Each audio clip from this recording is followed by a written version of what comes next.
Senhor, estamos mais uma vez aqui diante da Tua Palavra, Pai.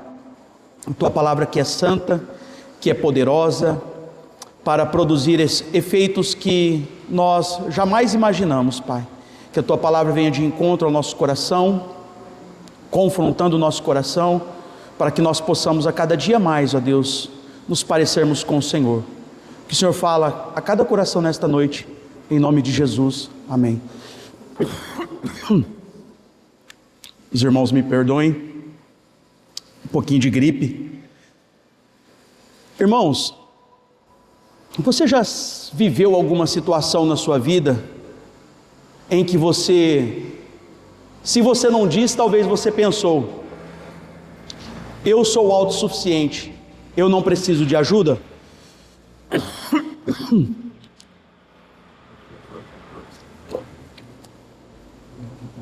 Quantas vezes nós agimos dessa mesma forma, né?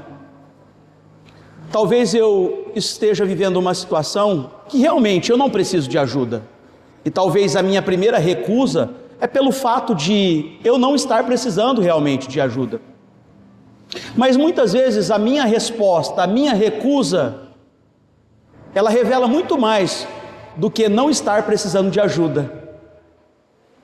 Ela revela um coração orgulhoso e autossuficiente.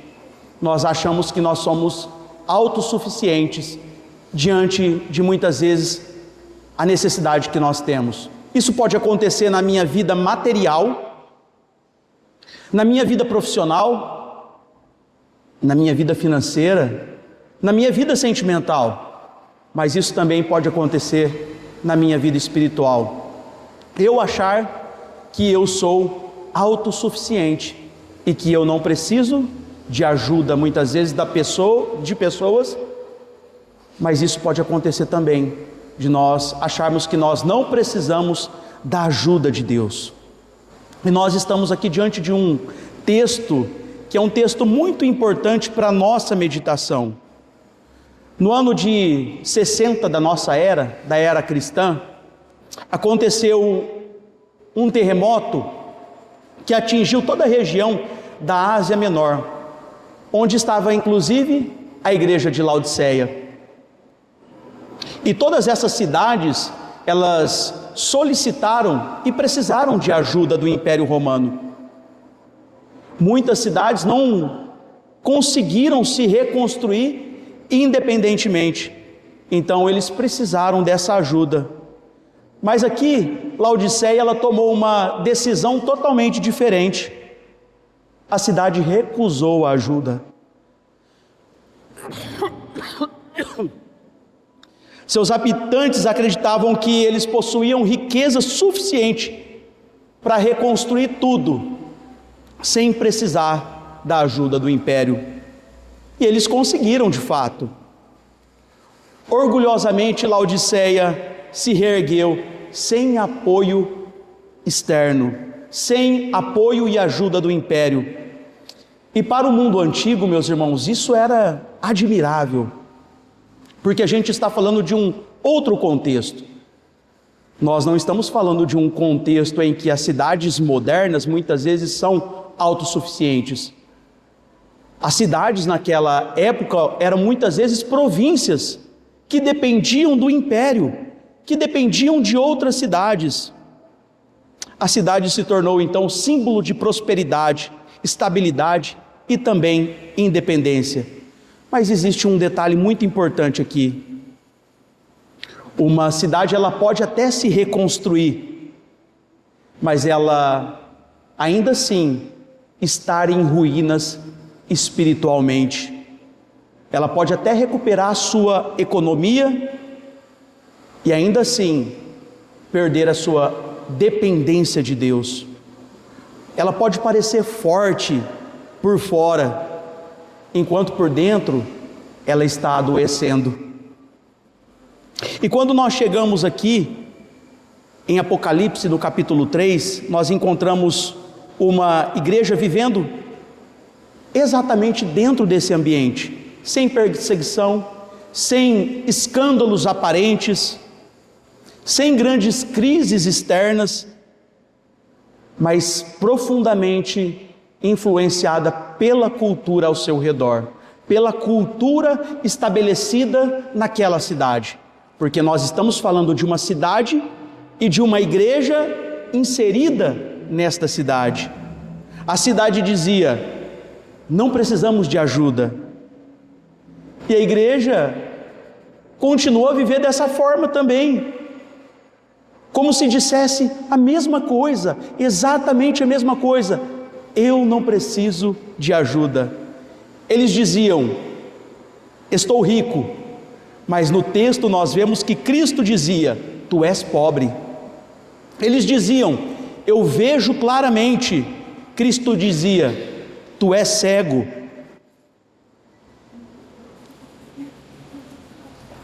Eles diziam: nós estamos bem. Cristo dizia: vocês precisam voltar para mim. E a pergunta central do texto aqui é exatamente essa: onde nós estamos tentando viver como se Cristo fosse importante, mas não indispensável? Talvez essa é a pergunta que nós devemos fazer nesta noite para o nosso próprio coração. Será que Cristo está se tornando indispensável para mim? E é o que nós vamos refletir nesta noite, olhando para esse texto e olhando para a realidade dessa igreja. Aqui nós estamos diante de um texto que retrata, e é a última carta aqui do apóstolo João, às 7 igrejas da Ásia Menor. Essas cartas, meus irmãos, obrigado, Elvis, elas revelam Cristo caminhando no meio dos candeeiros. Ele não está distante da sua igreja, ele conhece a sua condição, ele vê as suas obras e ele também corrige os seus pecados. Então esta carta é um alerta para essa igreja, para que eles voltem à prática das primeiras obras. Ele sustenta os seus fiéis e ele chama o seu povo ao arrependimento. Isso mostra exatamente isso. Cristo não virou as costas para a sua igreja, ele se importa para essa igreja. E aqui há um alerta para essa igreja: ainda dá tempo de voltar. Laodiceia, essa igreja aqui, meus irmãos, ela ficava no Vale do Lico, próxima de Hierápolis e também de Colossos. Era uma cidade importante por 3 características principais: riqueza financeira, como eu disse, produção têxtil, especialmente lã, que era uma lã conhecida por ela ser escura, escola médica, conhecida por tratamento ligado aos olhos. Mas havia aqui um problema muito conhecido: Laodiceia não possuía uma boa fonte própria de água.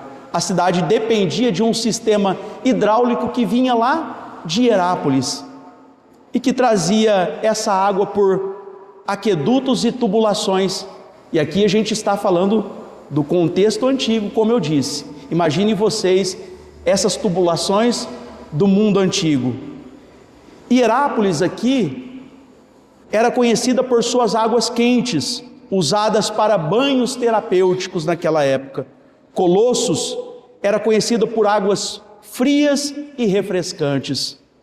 Mas quando a água chegava, meus irmãos, a Laodiceia, depois de um longo percurso, ela não era nem quente e ela também não era fria. Chegava morna, carregada de minerais e desagradável ao paladar. Uma água que não era própria para o consumo e que muitas vezes ela era capaz de provocar náuseas e enjoos. Por isso que quando Cristo fala de mornidão, ele usa essa imagem. Não é uma imagem aleatória. Ele está olhando para o contexto social e o contexto cultural dessa cidade, justamente para falar e exortar essa igreja. Então ele pega uma realidade que era conhecida por todos ali e usa essa realidade para chamar essa igreja de volta ao arrependimento. Então nós podemos dizer que isso que Cristo está fazendo aqui é um diagnóstico espiritual. Ele está olhando para a cidade de Herápolis. Olha, a água de Herápolis, ela é boa, ela tem uma finalidade terapêutica. A água de Colossos também é boa, porque ela é refrescante, ela é limpa. Mas e a água que vocês têm?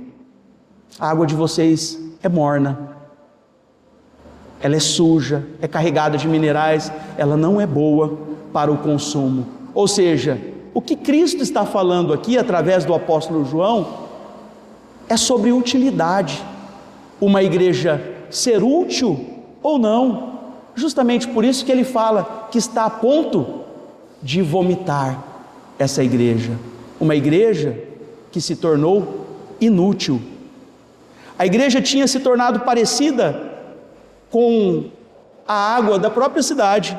Ela ainda existia, ainda tinha forma, ainda tinha nome, mas havia perdido a sua utilidade espiritual.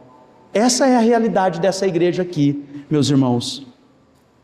Além disso, Laodiceia, como eu disse, era um centro ali da época de medicina, e principalmente voltado à medicina ocular. Havia uma tradição médica ali ligada ao tratamento dos olhos. Por isso, quando Cristo fala de colírio aqui, ele toca diretamente no orgulho da cidade. Uma cidade que se orgulhava justamente por ser esse centro de medicina e voltado para os olhos. Eles tinham remédio para os olhos, mas eles não tinham visão espiritual. Tinham indústria de roupas, mas estavam nus diante de Deus. Eles tinham bancos e riqueza, tanto que não precisaram da ajuda do império, mas eles eram pobres diante de Cristo. E ele chama a atenção justamente para esses pontos. Jesus aqui está sendo pontual com essa igreja. Eles tinham um colírio, mas não conseguiam enxergar a sua própria condição espiritual. Portanto, eles eram cegos, eles não conseguiam ter essa percepção da sua própria condição espiritual. E justamente por isso Jesus confronta exatamente e diretamente aquilo que essa igreja confiava, baseado na cultura estabelecida ali.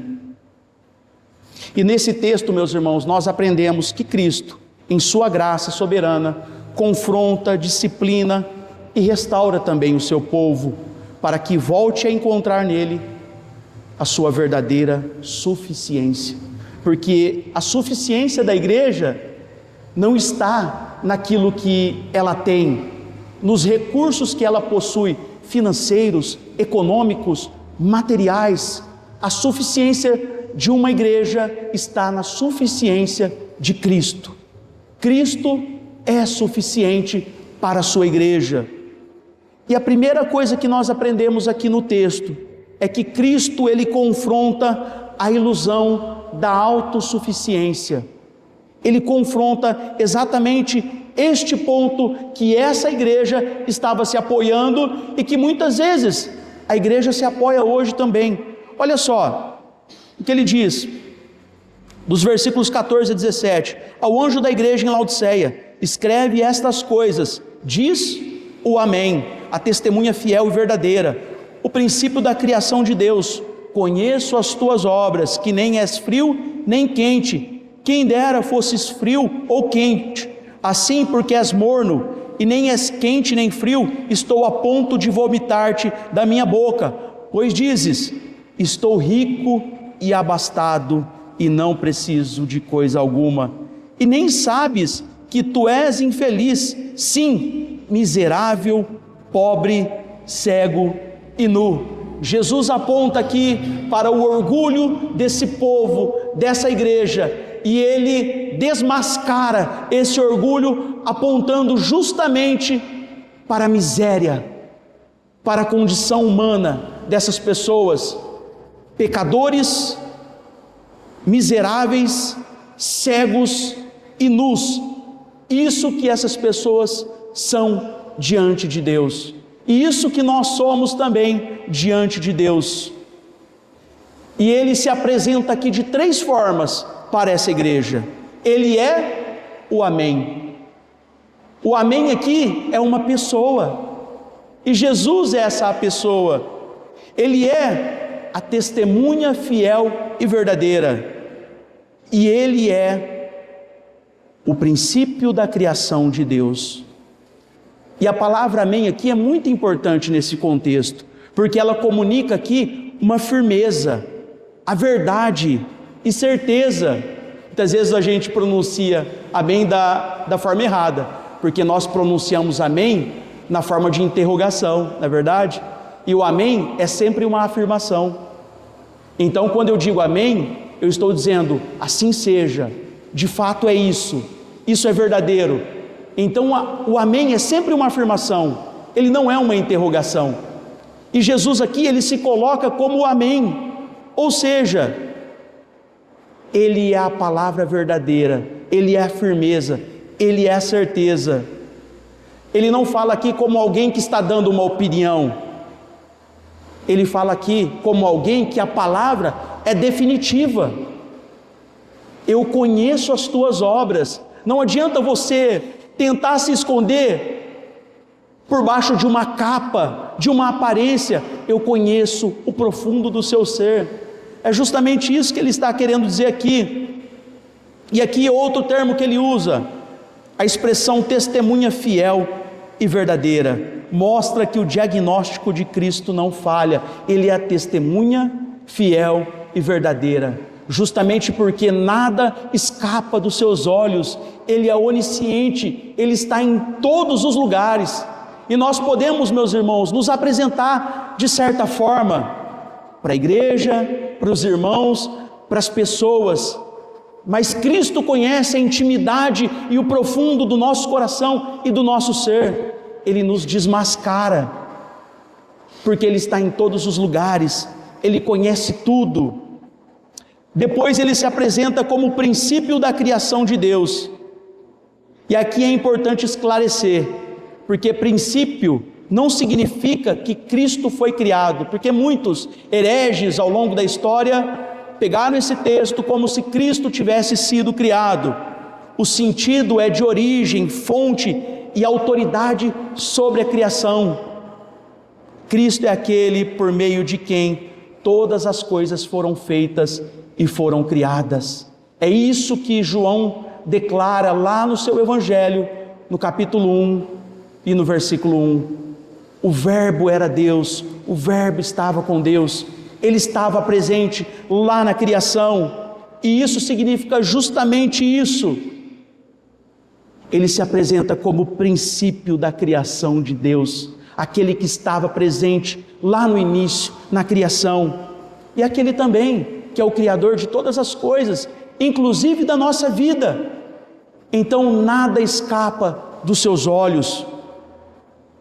Por isso Laodiceia aqui estava mantendo uma aparência, uma postura que Cristo conhecia, que não era de fato aquela a verdadeira essência dessa igreja. Por isso Laodiceia estava diante dos olhos do Senhor da criação, que conhece todas as coisas. E depois vem o diagnóstico aqui para essa igreja: eu conheço as tuas obras, eu conheço quem você é, no íntimo, no particular, quando você está sozinho, quando ninguém está te vendo. Cristo conhece, meus irmãos, a sua igreja, Ele conhece o seu povo, Ele conhece o que fazemos, Ele conhece o que nós escondemos das pessoas, Ele conhece aquilo que nós queremos manter como aparência, Ele conhece todas as nossas obras. E a acusação aqui é direta: nem és frio e nem és quente. Durante muito tempo as pessoas entenderam e até interpretaram frio como incredulidade e quente aqui como fervor espiritual. Mas aqui o contexto da igreja de Laodiceia nos ajuda a perceber algo muito mais específico. Cristo, como eu disse, meus irmãos, está falando aqui de utilidade. A água quente tinha um propósito, era terapêutica. A água fria também tinha um propósito, servia para o consumo. Mas a água de Laodiceia não curava e nem refrescava, não era própria para o consumo, ou seja, não servia para nada. Jesus está falando aqui de utilidade. A água quente de Hierápolis tinha uma função terapêutica, a água fria de Colossos era boa para beber, mas a água de Laodiceia, meus irmãos, essa água, ela chegava morna, carregada de minerais, era desagradável ao paladar, ou seja, era uma água que não tinha utilidade. Justamente por isso Jesus usa essa imagem tão forte: estou a ponto de vomitar-te da minha boca. Não é uma imagem suave, é uma imagem forte, é uma imagem concreta, física, porque nós conhecemos muito bem, quando nós comemos algo e nós passamos mal, a primeira coisa que acontece? Nós sentimos enjoo, né? E não é uma sensação boa, não é algo agradável, é algo ruim, é algo que a gente quer que aconteça logo para nos aliviarmos dessa sensação, não é verdade? Cristo está dizendo que aquela igreja havia se tornado espiritualmente semelhante a essas águas, morna, desagradável, sem proveito, e que ele estava a ponto de vomitar. O problema aqui, meus irmãos, não era apenas de falta de entusiasmo espiritual, era a falta de utilidade diante do Senhor da igreja, diante de Cristo. Essa igreja havia se tornado uma igreja próspera, abastada, autossuficiente, mas que tinha perdido a sua utilidade diante de Cristo. A igreja ainda tinha forma religiosa, mas já não era instrumento de cura para as pessoas, de libertação para as pessoas. Ela não tinha utilidade, não era refrigério mais para os cansados, já não era mais um testemunho vivo do Evangelho. Tinha atividade, mas não tinha dependência de Deus, tinha aparência, mas não tinha vigor espiritual. Por isso que no versículo 17, revela o problema dessa igreja: pois dizes, estou rico e abastado, e não preciso de coisa alguma. Essa, meus irmãos, é a linguagem típica e clara da autossuficiência, mas não autossuficiência financeira, econômica e material apenas, mas a autossuficiência espiritual. E muitas vezes nós nos tornamos autossuficientes espiritualmente falando, não é verdade? Eu cheguei num ponto que eu não preciso orar mais, eu não preciso mais ler a Bíblia, a palavra de Deus, porque eu já conheço tudo, eu conheço todas as doutrinas, eu conheço todas as histórias bíblicas, então para que eu vou ler mais a palavra de Deus? Eu não preciso orar, porque eu já atingi o ápice da espiritualidade.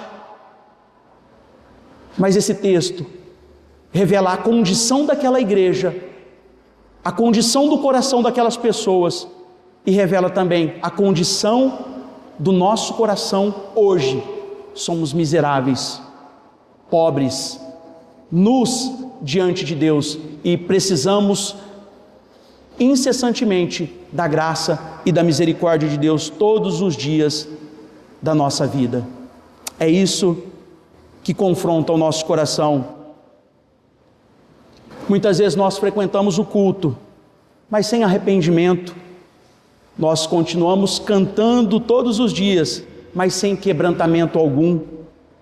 Continuamos servindo, mas sem vigor espiritual. Tudo, na verdade, é capa, é aparência. Mas o Senhor da igreja conhece o nosso coração a fundo. Ele conhece a fundo a sua igreja. E isso confronta, meus irmãos, a nossa geração. A geração que sabe medir quase tudo. Nós medimos engajamento, alcance, crescimento, desempenho, resultado. Mas Cristo aqui, a gente se depara com algo muito mais profundo, porque Ele mede a fidelidade do coração. A fidelidade do coração.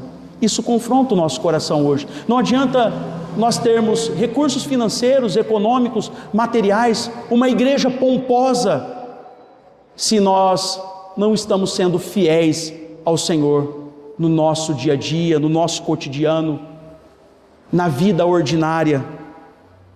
Em que área da minha vida eu só procuro Cristo quando os recursos acabam? Porque é muito fácil a gente procurar Cristo quando eu estou numa necessidade extrema, não é verdade? Mas e quando eu tenho os recursos, quando eu tenho dinheiro, quando eu tenho estabilidade profissional, quando eu tenho tudo o que eu preciso? Eu tenho realmente buscado a Cristo, ou eu só tenho buscado a Ele numa necessidade extrema? E o segundo ensinamento que esse texto nos traz é que Cristo oferece o que somente Ele pode dar. Ninguém no mundo pode nos oferecer e nos dar aquilo que Cristo, Ele nos dá. Cristo não apenas expõe a nossa miséria espiritual, a miséria espiritual do seu povo, Ele oferece aquilo que o mundo não pode nos dar, graça suficiente para que nós possamos viver nesse mundo caído. Olha só o que diz o versículo 18 e 19: Aconselho-te que de mim compres ouro refinado pelo fogo para te enriqueceres, vestiduras brancas para te vestires, a fim de que não seja manifesta a vergonha da tua nudez, e colírio para ungires os olhos, a fim de que vejas. Eu repreendo e disciplino a quantos amo. Sê, pois, zeloso e arrepende-te. E a primeira coisa que nós aprendemos com esse texto, a primeira verdade preciosa que nós aprendemos com esse texto, está na palavra que Jesus usa aqui: aconselho-te. Essa palavra, meus irmãos, é carregada, é cheia de misericórdia. Ele não começa com algo do tipo: eu vou te punir, eu vou te disciplinar, mas ele começa aqui com um tom de misericórdia: eu aconselho-te. Ele poderia simplesmente condenar essa igreja, porque essa igreja, ela merecia a condenação. Ele poderia simplesmente punir essa igreja, porque essa igreja merecia punição. Mas ele aconselha, ele chama de volta ao arrependimento, ele mostra aqui o caminho da restauração, que ainda havia tempo para essa igreja se arrepender. E a iniciativa de Deus, meus irmãos, é sempre a misericórdia. Nós somos passíveis de punição, de condenação, porque o nosso estado espiritual é miserável, nós somos pecadores. Por isso o apóstolo Paulo, lá na sua carta aos Romanos, vai declarar: miserável homem que sou, ou desventurado homem que sou, quem me livrará do corpo desta morte? Essa é a nossa condição humana. Nós somos pecadores, nós ofendemos a santidade de Deus, nós viramos as costas para Deus, então nós somos passíveis de punição e de condenação.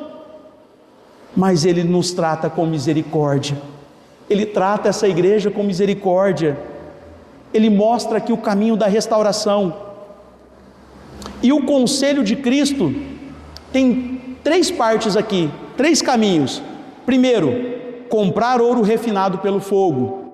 Segundo, receber vestiduras brancas. E terceiro, ungir os olhos com colírio. E cada uma dessas imagens aqui que Jesus usa confronta o orgulho dessa igreja de Laodiceia em algum aspecto. A cidade era rica e Cristo aqui, Ele oferece o ouro verdadeiro, a pureza espiritual, que nenhum tipo de riqueza pode comprar. A cidade produzia roupas, especialmente, como eu disse, lã escura. Cristo oferece muito mais que isso. Cristo oferece vestes brancas, purificadas no sangue do Cordeiro.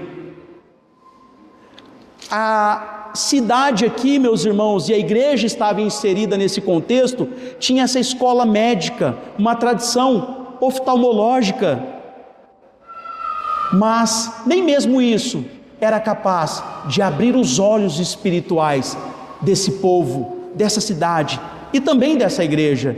Cristo aqui oferece colírio espiritual para abrir os olhos espirituais desse povo e dessa igreja.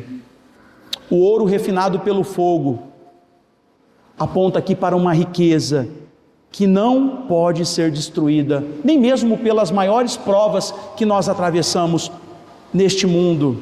A igreja aqui dizia ser rica, mas Cristo mostra que sem a riqueza que Ele oferece, nós estamos vivendo uma condição miserável e de pobreza espiritual.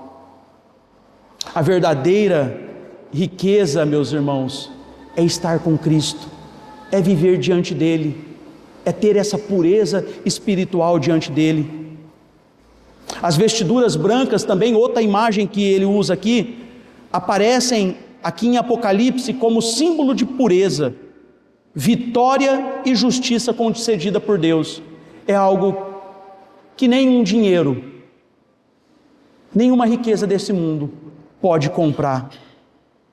Laodiceia era conhecida também por sua lã escura, e Cristo oferece a nós vestes brancas, purificadas no sangue do Cordeiro. São vestes espirituais que não podem ser enxergadas com os olhos físicos apenas. Apenas quando nós usamos o colírio espiritual que nós podemos contemplar essa brancura espiritual que nós alcançamos por meio do sangue do Cordeiro. A cidade podia vestir corpos, meus irmãos, mas somente Cristo podia vestir a vergonha espiritual daquela igreja. Assim como também hoje, somente Cristo pode vestir a vergonha da igreja que nós contemplamos nos nossos dias. Uma igreja que prega muito sobre dinheiro, sobre prosperidade espiritual, mas que é pobre espiritualmente. Uma igreja que prega muito sobre conquistas financeiras, econômicas, conquistar carro, roupa, mas que está nu diante de Deus.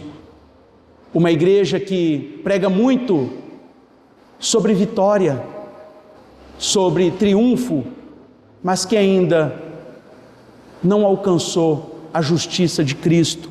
E é isso que Ele oferece aqui para essa igreja e que Ele oferece para nós também hoje. Somente Deus, meus irmãos, pode vestir pecadores como nós. Depois Cristo fala especificamente do colírio. Colírio para ungires os olhos a fim de que vejas. A imagem aqui se torna ainda mais forte. Como eu disse, a cidade era conhecida por essa tradição da medicina, especificamente do colírio para os olhos, mas aqui nós estamos diante de uma igreja cega espiritualmente, que não era capaz de ver nem mesmo a sua própria nudez, a sua própria pobreza e seu estado de miséria.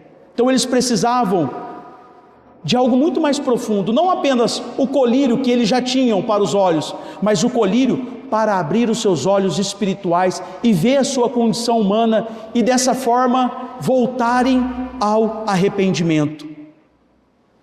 E Jesus está fazendo aqui esse jogo de palavras, usando aqui até mesmo um tom irônico,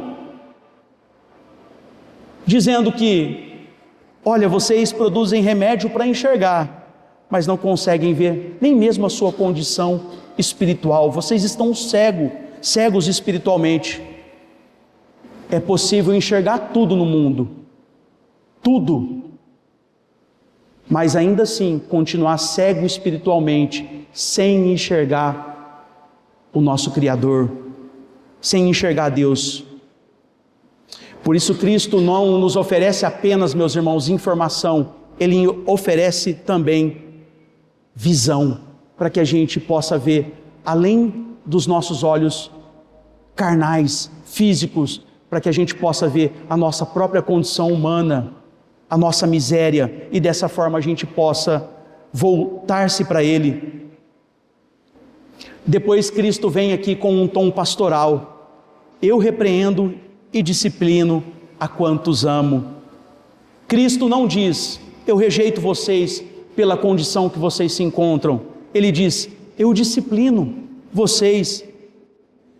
E a gente precisa, meus irmãos, nos atentar, porque disciplina na Bíblia nunca é sobre abandono, nunca é sobre virar as costas. Disciplina é linguagem de aliança, é um Deus falando para o seu povo, para aqueles que são seus, é um Deus falando para a sua igreja, é um Deus preservando os seus filhos. Justamente por isso Ele fala de disciplina aqui. Ele não quer abandonar aquela igreja, Ele não quer punir aquela igreja no sentido de que aquela igreja estava perdida, não, Ele disciplina, ou seja, Ele quer trazer essa igreja de volta, Ele quer que essa igreja volte-se novamente ao arrependimento. E aí Ele, mais uma vez, é específico aqui: sê, pois, zeloso e arrepende-te. O arrependimento aqui não aparece como mérito para essa igreja, mas uma resposta produzida pela graça de Deus. Cristo disciplina, Cristo desperta, Cristo chama, Cristo restaura a sua igreja. Sempre há tempo de voltar, porque nós estamos diante de um Deus misericordioso. E é interessante aqui a gente olhar a expressão cumpres de mim, que pode causar até um estranhamento inicial aqui, né? Como comprar se a igreja é pobre? Muitas vezes é pobre. A linguagem aqui, como eu disse, é irônica e também pastoral ao mesmo tempo. Cristo está dizendo que aquilo que eles mais precisam não pode ser comprado no mercado de Laodiceia, só pode ser recebido dele, pela graça, pelos méritos de Cristo. Cristo já comprou, não é que nós vamos comprar, Cristo já comprou, Ele já pagou o preço na cruz. É semelhante ao convite que nós lemos na liturgia de Isaías 55, quando ele diz, o profeta Isaías diz: vinde, comprai e comei. Sim, vinde e comprai sem dinheiro e sem preço, justamente porque já foi pago, alguém já pagou por nós, a conta já está paga, a dívida já está paga. E aqui é um chamado ao arrependimento. Voltem, porque o preço já foi pago, e não foi um preço baixo, foi um preço alto, que custou a morte do próprio Filho de Deus.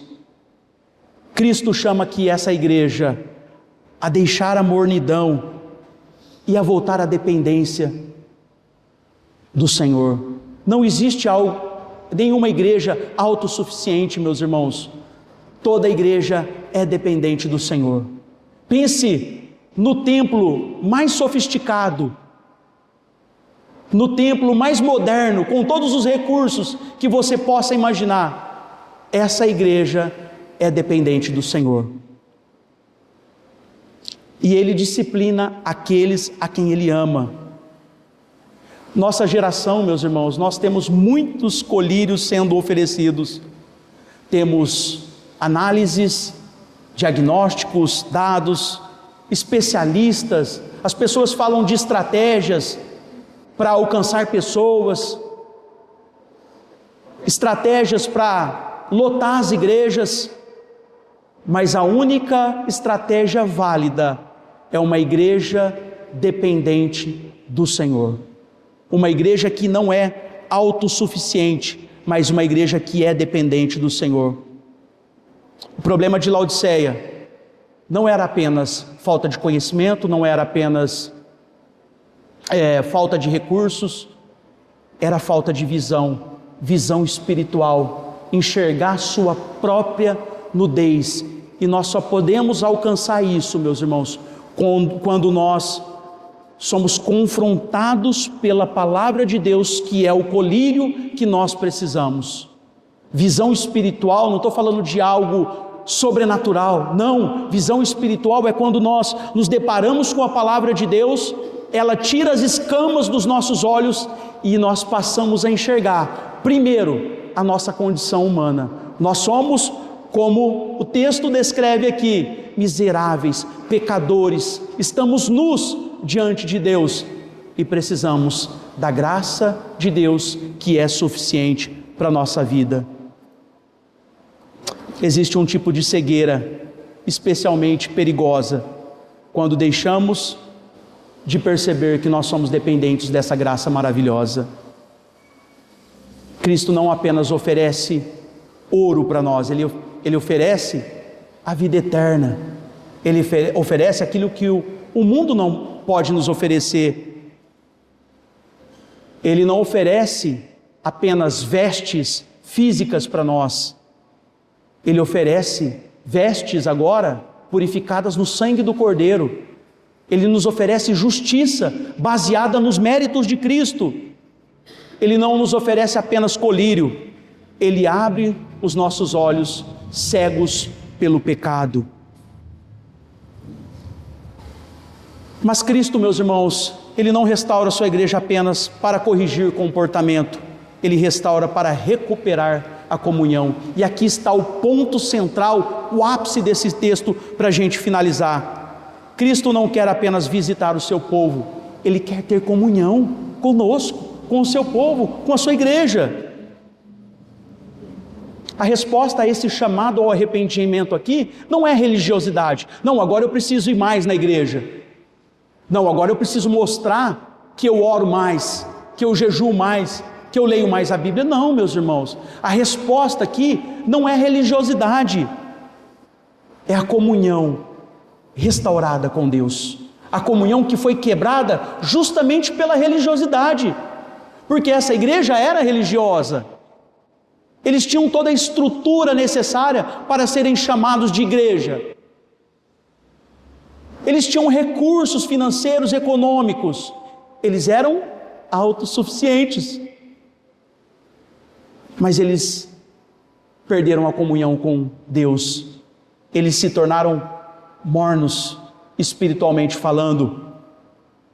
E a resposta a esse chamado aqui é a comunhão restaurada com Deus, não é religiosidade apenas.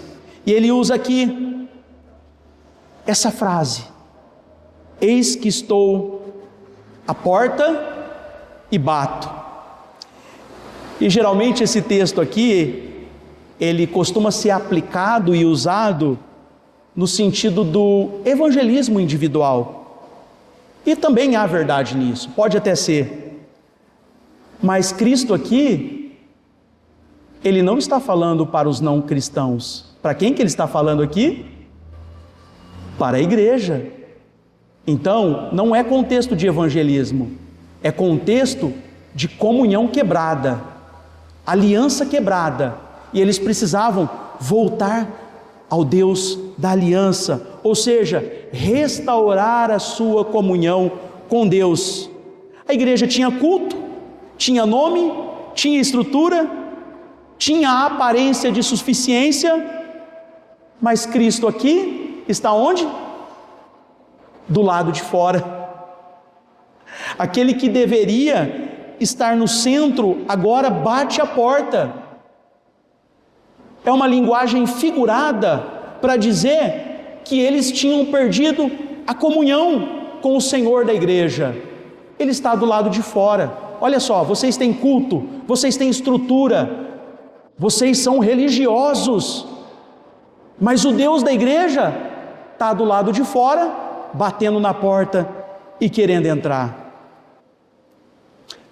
E bater a porta aqui não significa apenas dar espaço para Jesus entrar, como se ele estivesse lá do lado de fora implorando. Não, ele é o Senhor da igreja, ele é o Senhor de tudo.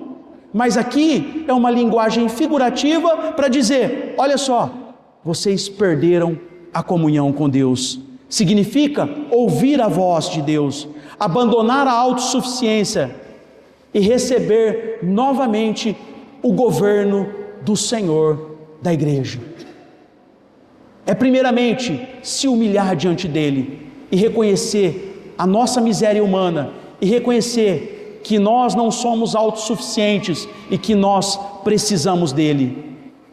Cristo, ele não quer ser apenas um visitante, como muitas vezes nós pensamos olhando para esse texto. Cristo, ele quer ser o Senhor da igreja. Ele é o Senhor da igreja e ele quer ter comunhão com a igreja. Entrarei em sua casa e cearei com ele e ele comigo. E a gente precisa olhar agora para o mundo antigo. A refeição simbolizava o quê? A amizade, a reconciliação, a comunhão. E aqui Jesus ilustra essa restauração, essa comunhão, justamente com essa figura que era usada no mundo antigo. Sentar à mesa com alguém significava restaurar a comunhão, um relacionamento que havia sido quebrado, agora é restaurado. Justamente por isso que a gente tinha o sacrifício pacífico, onde a comunhão era restaurada. Era a única oferta, o único sacrifício onde ambos desfrutavam daquela comunhão, justamente apontando para a comunhão que estava sendo restaurada. Ao vencedor darei sentar-se comigo no meu trono. E aqui não está falando, meus irmãos, de uma comunhão restaurada simplesmente no aspecto deste mundo visível, mas está falando também no sentido da eternidade. Quando nós temos a comunhão restaurada com Deus, nós reinamos com Cristo, neste mundo sim, também, é o já, mas o ainda não, porque nós reinaremos com Ele na eternidade. Então, meus irmãos, quando nós olharmos para a realidade dessa igreja, nós precisamos sondar o nosso próprio coração e ver onde a nossa comunhão com Cristo tem sido quebrada, porque isso tem um peso eterno. Isso não traz consequência apenas no mundo hoje, traz também no mundo espiritual e na eternidade. E a comunhão aqui restaurada, ela termina com a participação no reino de Deus. Nós reinamos com Cristo, nós reinamos com Ele. A esperança da igreja não está na sua própria força, na sua autossuficiência, mas na vitória de Cristo sobre todas as coisas. Ele venceu, Ele se assentou com o Pai e Ele faz o seu povo participar da sua vitória. Nós podemos até, meus irmãos, manter atividades espirituais e ainda assim perder o nosso relacionamento, a nossa intimidade com Deus. Nós podemos ter linguagem bíblica, ministério, tradição, agenda, doutrina, nós podemos ter tudo, mas o que importa de fato é o nosso relacionamento com Deus. E nós precisamos hoje olhar para o nosso próprio coração e onde nós temos deixado de lado o nosso relacionamento com Deus, onde nós temos perdido a nossa comunhão, para que nós possamos voltar à nossa comunhão com Deus e dessa forma se assentar novamente com Ele à mesa. Ele não bate apenas porque Ele está implorando. Ele bate, meus irmãos, porque Ele ama. Ele quer ter o relacionamento restaurado com a sua igreja. E é interessante quando a gente olha para Jesus nos evangelhos. Ele foi colocado para o lado de fora da cidade.